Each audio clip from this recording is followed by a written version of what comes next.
Dear students, today we continue the numericals on gravitation. The mass and diameter of a planet are half that of the earth. म्हणजे बेटा m2 planet साठी 2 symbol, अर्थ साठी 1 symbol. तर mass of the planet m2 is equal to 1/2. Half म्हणले, half म्हणजे half 1/2 times mass of the earth. And diameter d2 is equal to 1/2 times diameter of the planet. The ratio of gravitational potential energy of a body on the surface of the planet to that on the surface of earth. म्हणजे PE2 divided by PE1 is to be determined. आलं का बेटा लक्षात? इथं या न्यूमरिकलमध्ये आपल्याला काय दिलेलं आहे? मास दिलेलं आहे प्लॅनेटचं आणि डायमीटर प्लॅनेटचं दिलेलं आहे आणि potential energy planet to earth compare करायचं आहे. सांगा मला पोटेन्शियल एनर्जीचा formula. On the surface of planet म्हणजे potential energy of a body on the surface of planet to the surface of earth म्हणजे P2 is equal to minus G capital M small m. आता इथं 2 घ्यायचं divided by R2 divided by R2. Planet वरते आणि earth वरते असेल तर P1 is equal to minus G M1 small m divided by R1. आता रेडियस आणि डायमीटरचा रेशो सारखा येतो बेटा. तुम्ही पहा d2/d1 is equal to twice R2 divided by twice R1. Diameter हे 2 कॅन्सल, डायमीटरचा आणि रेडियसचा रेशो नेहमी कॅन्सल सारखा येतो बेटा. चला आता काय येतं मग? रेशो घ्यायचा आहे PE2 upon PE1 is equal to capital M2 by M1 into R1 by R2. Capital M2 by M1 is equal to R1 by R2. Directly proportional to mass of the planet आणि inversely proportional to radius. Radius आणि डायमीटरचा ratio सारखाच असतो. मग PE2 divided by PE1 is equal to M2 ची किंमत 1/2 times M1 into M1 into R1 as it is. R2 च्या ठिकाणी 1/2 टाइम्स R1. हे कॅन्सल, हे कॅन्सल आणि हाफसुद्धा कॅन्सल. तर PE2 upon PE1 is equal to 1:1. PE2 upon PE1 is equal to 1:1. म्हणजे directly proportional आणि इन्व्हर्सली असेल तर सॉल्वसुद्धा करत बसायचं नाही, कारण मास हाफ आणि डायमीटर हाफ म्हणजे रेडियस हाफ. तर तो काय एक डायरेक्टली इन्व्हर्सली असेल तर एकमेकांना कॅन्सल होतो आणि मग रेशो काय येतो? नेहमी सेम. रेशोमध्ये काही फरक पडत नाही. डायमीटरचा रेशो आणि रेडियसचा रेशो सारखा असल्यामुळे PE2 upon PE1 is equal to 1/2 cancel झालं इथं आणि आपल्याला 1:1 आलं बेटा. चला आता हा झाला 65. चला पुढे 66 नंबरचा न्यूमरिकल पहा. मास ऑफ मून म्हणजे M2 is equal to 1/81 times mass of the earth and radius of moon R2 is equal to 1/4 radius of earth. What is the approximate value of escape velocity for a body on the surface of the moon? म्हणजे VE2 काढायचं आहे आणि VE1 अर्थहून दिलेली आहे ती 11.2 किती? Actual kilometre per second आहे. इथं किलोमीटर जे दिलं असेल ठीक आहे, इथं मीटर पर सेकंद दिलेलं आहे, मीटर पर सेकंद. कारण आपल्याला माहीत आहे अर्थपासून बॉडी जर प्रोजेक्ट होत असेल तर त्याची escape velocity 11.2 kilometre per second आहे. चेक करू आपण पुढे काय होतं. हां, सांगा मला काय. VE2 upon VE1 is equal to root of capital M2 by M1 into R1 by R, directly proportional to mass and inversely proportional to radius, and that is equal to M2 ची किंमत 1 upon 81 times M1 आणि R1 divided by R2 ची किंमत 1/4 of R1, and that is equal to root of 4 divided by 81 is equal to 2 divided by 9 आणि मग VE2 is equal to 2 by 9 into VE1. 2 by 9 into VE1 किती आहे 11.2, that is किती आलं हे 22.4 divided by 9. हां, पुढे 9 2 18, 18 4 22, ॲप्रॉक्सिमेटली 9.2.5, 9 5 45 ॲप्रॉक्सिमेटली. आता 9 2 18 आणि 4.5 5 होता, म्हणजे इथं किती 9 1 9, 9 2 18, 4 उरले 0.44 झालं. ॲप्रॉक्सिमेट घेतला तर 9 5 45, 9 5 45. तर आणि त्याचा रिझल्टसुद्धा VE2 is equal to 2.5 metre per second. पहा बेटा, आपल्याला इथं किलोमीटर दिलं नाही, मीटर दिलेलं आहे आणि रिझल्टसुद्धा मीटरमध्येच अपेक्षित केलेला आहे, म्हणून इथं काही चेंज होत नाही. चला आता पुढे 67 नंबरचा न्यूमरिकल वाचा. काय दिलेलं आहे 67 नंबरचा न्यूमरिकल तुमच्या पुढे. The total energy of a satellite moving in a circular orbit is, म्हणजे कोणती total energy of a satellite -1.5 into 10⁹ जूलमध्ये. What is the binding energy. Pi बेटा, हे न्यूमरिकल अत्यंत सोपा, पण कोणत्या आर्टिकलवरती विचारलेलं आहे आपल्याला. हा न्यूमरिकल आहे relation between kinetic, binding, potential आणि टोटल एनर्जीचा. सांगा बरं, आठवा तुम्हाला काय सांगितलं होतं.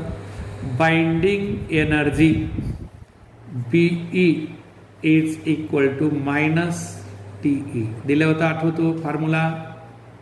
Binding energy is equal to minus of total energy and that is equal to minus, आणि ही एनर्जी मायनस दिलेली आहे, -1.5 इंटू 10⁹ आणि minus minus plus 1.5 into 10⁹ joule. This is the binding energy. Binding energy of the orbiting satellite. Binding energy of the orbiting satellite is equal to 1.5 into 10⁹ joule. 1.5 into 10⁹ जूलमध्ये दिलेले आहे. आता त्यानंतर next numerical जो आहे आपल्याला, पुढचा न्यूमरिकल वाचा. हा 68 नंबरचा न्यूमरिकल बेटा तुमच्या पुढे ठेवलेला आहे. 68 नंबरचा न्यूमरिकल वाचा. The ratio of the kinetic energy required to be given to satellite to escape from Earth's gravity to the kinetic energy required to be given to it so that it moves in a circular orbit just above the Earth's surface is. Above the Earth's surface is. आता पहा बेटा, the ratio of kinetic energy required to be given to a satellite to escape. आता kinetic energy of escape from the Earth's gravity to the kinetic energy required to be given to it so that it moves in a circular. म्हणजे kinetic energy of circular orbit याचा ratio तुम्हाला काढायचा आहे. Problem एवढा simple आहे, फक्त numerical समजून घ्यायला. लँग्वेज थोडीशी कॉम्पॅक्ट आहे, परत परत वाचायचं म्हणजे ratio of kinetic energy required to given to the satellite to escape. म्हणजे kinetic energy of escape K E escape is equal to divided by K E orbit, right, is equal to 1/2 mve square divided by 1/2 mvc square. First इतकंच लक्षात आलं पाहिजे. आता बेटा 1/2 m cancel. आता escape velocity कुठून विचारलेली आहे आपल्याला? एस्केप वेलॉसिटी ऑर्बिटपासूनची आहे, म्हणजे कुठं? अर्थच्या सरफेसपासून. तर तो formula 2gm upon r divided by g capital M divided by r, and this gets cancelled, is equal to 2s/1 is equal to 2s/1. आलं का? पहा, एवढा सिंपल आहे, अनेकांना लक्षातच येत नाही. Kinetic energy of escape is equal to kinetic energy of orbit आणि हा रेशो 2s/1. काय केलं रे मी इथं? Escape velocity surface from surface of earth VE is equal to, बेटा तुमच्या लक्षात येत नसेल तर VE is equal to square root of 2gm divide by r. आता VE स्क्वेअर असल्यामुळे स्क्वेअर रूट निघून जातो आणि सॅटेलाइट ऑर्बिटमध्ये close to the surface of earth असेल तर capital GM divide by r. ऑर्बिटमध्ये close to the surface of earth असेल तर VC is equal to square root of GM upon r. मग आता या दोन्हीचा रेशो तुम्हाला घ्यायचा आहे, म्हणजे स्क्वेअर करून इथं किमती ठेवून टाकलं तर सिम्पल कॅल्क्युलेशन केलं तर आपल्याला हा रिझल्ट इथं आलेला आहे. चला नेक्स्ट न्यूमरिकलकडे पाहूया. चला बरं, next numerical. I think this numerical already we have solve. आठवतो का रे? पहा बरं, आठवलं नसेल तर अत्यंत इम्पॉर्टंट न्यूमरिकल आहे, परत एक वेळेस पडू शकतो. The gravitational potential energy of a rocket of mass m is equal to 100 kg at a height of h1 is equal to, किंवा आपण r1 म्हणू, 10 to the power 7 metre from earth surface is, म्हणजे ती potential energy 4 × 10⁹ जूलमध्ये दिली बेटा. Weight of the rocket W काढायचं आहे आणि किती हाईटला, म्हणजे 10 to the power 9 metre, right. चला आठवा बरं कशा पद्धतीनं प्रॉब्लेम काढायचा. या प्रॉब्लेममध्ये पोटेन्शियल एनर्जी जर तुम्हाला दिली असेल तर त्याचाच फॉर्म्युला घ्यायचा. PE is equal to minus G capital M small m upon R1 square.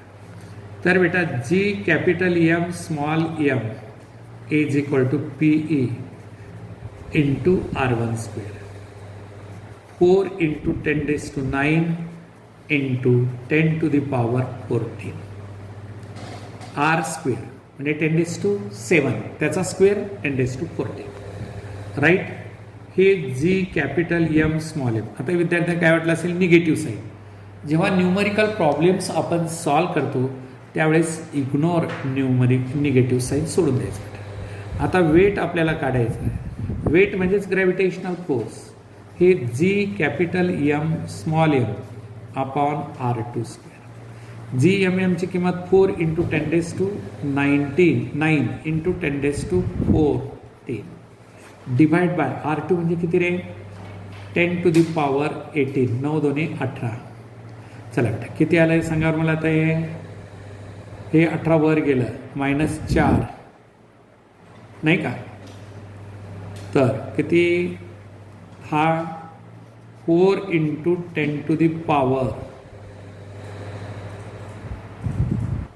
4 into 10 to the power किती 14 आणि 9 23 आणि हे divided by 10 raised to 18 and that is equal to 4 into 10 to the power 23 minus 18 and that is 4 into 10 to the power minus 5. Power तर बरोबर आहेत 100 kg. मास हां आणि इथं एक GM ची किंमत आहे. ही किती दिली तुम्हाला 4 into 10 raised to 9 बरोबर आहे आणि IT हाईटला 10 raised to 7. हा पोटेन्शियल एनर्जीमध्ये स्क्वेअर नाही फॉर्म्युला करेक्ट करा. स्क्वेअर नाही किती येतं हे 7 येतं बरं का. फॉर्म्युला करेक्ट करा आणि मग GMM ची किंमत आली हे 4 9 आणि इथं 7 मध्ये आणि 9 7 16 किती आलं हे 16 आणि ही 18 म्हणजे -2 येतं -2 जूलमध्ये energy 4 into 10 to the power -2 joule of energy. 4 into 10 to the power -2 joule of energy. So that is the numerical here. आता पुढे बेटा the percentage by which moon should move faster so that it escape from the gravitational field of the earth is म्हणजे at what percentage the percentage by which the gravitational the percentage by which the moon should move faster so that it escape from the gravitational field of the earth. तर बेटा आपल्याला माहित आहे VE is equal to √2 times VC. आठवतं आपल्याला formula escape velocity आणि critical वेलॉसिटीमध्ये जे रिलेशन आहे ते किती आहे VE √2 times VC. आता याला काय करा VE divide by VC is equal to √2 is equal to 1.41. आता हे इक्वेशन त्या दोन्ही साईडला तुम्ही -1 1.414 -1 इज इक्वल टू 0.414 दोन्ही साईडला मायनस आणि VE मायनस VC LCM काढा डिवायडेड बाय VC. LCM आपण काढला काय आला VE minus VC divide by VC is equal to 0.414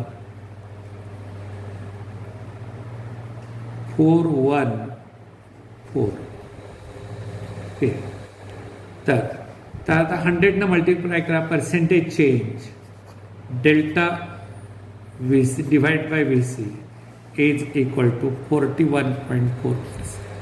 100 multiply करायचं बेटा पर्सेंटेजसाठी. 100 मल्टिप्लाय केलं पर्सेंटेजसाठी तर हा रिझल्ट किती आला आपल्याला 41.4. सिम्पल पण लवकर लक्षात येत नाही.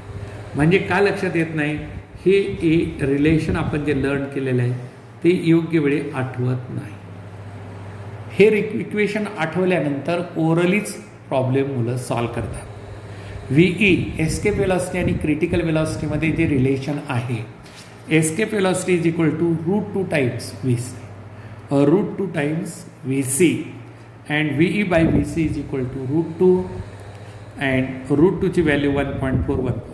आता पर्सेंटेज चेंज काढायचं असेल तर इक्वेशनच्या दोन्हीही बाजूला -1 ॲड करा म्हणजेच अगोदरची सबट्रॅक्ट करतो VC VE minus VC divided by VC म्हणजे percentage change of the escape velocity with respect to the critical velocity आपण ज्याला म्हणतो बेटा, आणि ती चेंज जो असेल तर या पद्धतीनं हा न्यूमरिकल इथं सॉल्व करायचा. चला आता नेक्स्ट न्यूमरिकल आपण पाहूया. A body is projected from the surface of the earth with thrice the escape velocity. म्हणजे u is equal to 3 times escape velocity from the surface of the earth. What will be its velocity when it will escape the gravitational pull? What will be its velocity? A body is projected from the surface of earth with thrice the escape velocity. Thrice the escape velocity from the surface of earth. What should be its velocity when it will be escape the gravitational pull? Gravitational pull म्हणजे gravitational फील्डच्या बाहेर जाण्यासाठी किती energy लागेल. म्हणजे kinetic energy of projection is equal to binding energy. तर 1/2 mve square is equal to, आता binding energy जी असेल तर G capital M small M upon R, G M M upon R. आता ही जी असेल यू एस्केप होण्यासाठी, तर बेटा याला आपण काय लिहिता येतं, 2 न मल्टिप्लाय 2 न जर डिव्हाइड जर आपण केला तर याला आर न मल्टिप्लाय आर न डिव्हाइड केला आपण आर स्क्वेअर. म्हणजेच किती आलं हे, ही जी व्हॅल्यू येईल 2 न मल्टिप्लाय आणि या ठिकाणी एम कॅन्सल झालं आणि u square is equal to 2gm upon R, 2gm upon R to escape आणि फ्रॉम अर्थ्स ग्रॅव्हिटेशनल फील्डपासून, अर्थ्स ग्रॅव्हिटेशनल फील्डपासून ती बॉडी प्रोजेक्ट करत आहे. म्हणजे 1/2 mu square is equal to, ही तुमची जी असेल यूची किंमत किती दिली आहे तुम्हाला, यूची किंमत 3 times एस्केप वेलॉसिटी आहे. म्हणजेच काय करा, थोडंसं मी चेंज करतो हां, इकडे पहा. 1/2 m इंटू एस्केप वेलॉसिटी किती आहे, यू म्हणजे 3 times VE, 3 times VE याचा square is equal to binding energy 1/2 m 9 VE square is equal to, आता बाइंडिंग एनर्जी जी असेल बेटा ती 1/2 m VE square, 1/2 m VE square. तर ही escaping from the surface of earth binding energy आहे आणि VEची किंमत 1/2 इंटू 2gm अपॉन आर. आता ही व्हॅल्यू जी असेल ही 2 आणि 2 कॅन्सल झालं, 2 आणि 2 कॅन्सल VE स्क्वेअरमध्ये. तर एस्केप वेलॉसिटी जी असेल ती एस्केप वेलॉसिटी किती आली बेटा, आता ही root equal to root of VC चा स्क्वेअर, रूट ऑफ VC चा स्क्वेअर GM, आणखीन एक एम इथलं जे असेल ही एम आणि इथलं एम कॅन्सल झालं. हां, आता VE square is equal to 9/2 VE आपण याला, आणि VE square is equal to √9/2 v². तर या टाईपमध्ये न्यूमरिकल्स येईल ॲप्रॉक्सिमेटली तुम्हाला 2√2 येते. याची किंमत जर सॉल्व केला तर तुम्हाला ती व्हॅल्यू किती येते? 2√2 येते नियरली. आता आय थिंक धिस न्यूमरिकल 72 नंबरचा बेटा ऑलरेडी मी सॉल्व केलं आहे सुरुवातीला. आता त्याला काही गरज नाही, परत रिपीट झालेला प्रॉब्लेम आहे. The depth from the surface of the earth where acceleration due to gravity is 20% of its value on the surface of earth. अर्थच्या सरफेसच्या 20% म्हणजे GD is equal to 20/100 times G. हे cancel is equal to 1/5 G. Depth आपल्याला the depth from the surface of the earth where acceleration due to gravity is 20%. काय बेटा formula सांगा मला? GD is equal to G in bracket 1 - D/R. GDच्या ठिकाणी 1/5 G minus G is equal to -1/D/R. That is 1/5 म्हणजेच काय equal to मीन येतो बेटा. आणि हे असं म्हणजे G कॅन्सल झाला. 1/5 - 1 इज इक्वल टू -D/R. आता 1 - 5 divide by 5 is equal to -D/R. Solve करायचं. -4/5 इज इक्वल टू -D/R आणि minus plus D is equal to 4/5 into R 640. 5 × 1 = 5, 5 × 2 = 10, 80. आता 4 न मल्टिप्लाय करावा. 0 8 × 32 ला 2 हातचे 3, 8 11 ला 1 हातचा 1, 5120 किलोमीटर. आहे का पावर? ऑप्शनमध्ये चेक करा.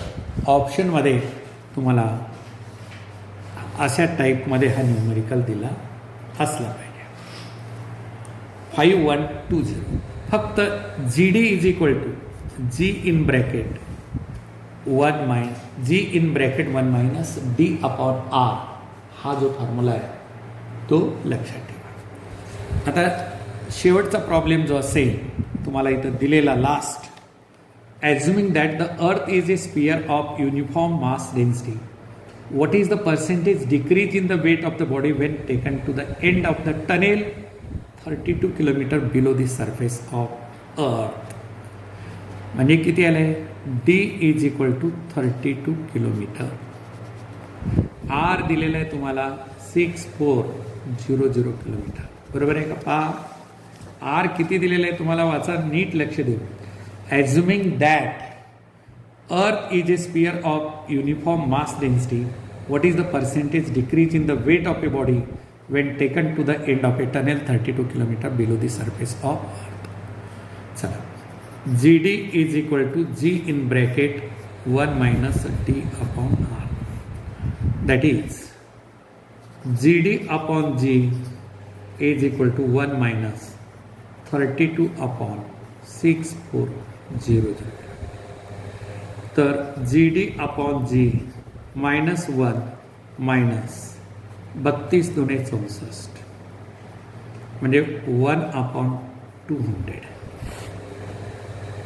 GD minus G upon G is equal to किती आले बेटे? 1/2 म्हणजे 0.5%. 100 मल्टिप्लाय केला म्हणजे ॲक्च्युली किती येते? ही व्हॅल्यू येते 0.005. याला 100 मल्टिप्लाय केला तर 0.5%. तर delta G upon G is equal to किती आलं? 0.5%. Delta G upon G is equal to 0.5%. जर समजा ते 32 किलोमीटरचा टनेल डग केला अर्थला आणि त्याच्या एंडला percentage change what is the percentage decrease in the weight, percentage decrease in the weight at the end of tunnel 32 kilometre. किती? 32 किलोमीटरला जो असेल तर ते 0.5%. तर हा टॉपिक विथ न्यूमरिकल आपण नियर अबाउट 74 न्यूमरिकल सॉल्व करून हा टॉपिक आपण संपवलेला आहे. याच्यावरती खूप न्यूमरिकल सॉल्व करा. परत मी दिलेले सर्व न्यूमरिकल जर सॉल्व केलात अगदी व्यवस्थिशीर सिस्टमॅटिक पुन्हा व्हिडिओ पाहून तर बेटा या टॉपिक खूप मोठा CBSEचा टॉपिक आहे आणि हा टॉपिक आपण इथं संपवलेला आहे. आता आपण नेक्स्ट पिरियडला नवीन टॉपिक सुरुवात करूया. तर हा टॉपिक इथं क्लोज होतो.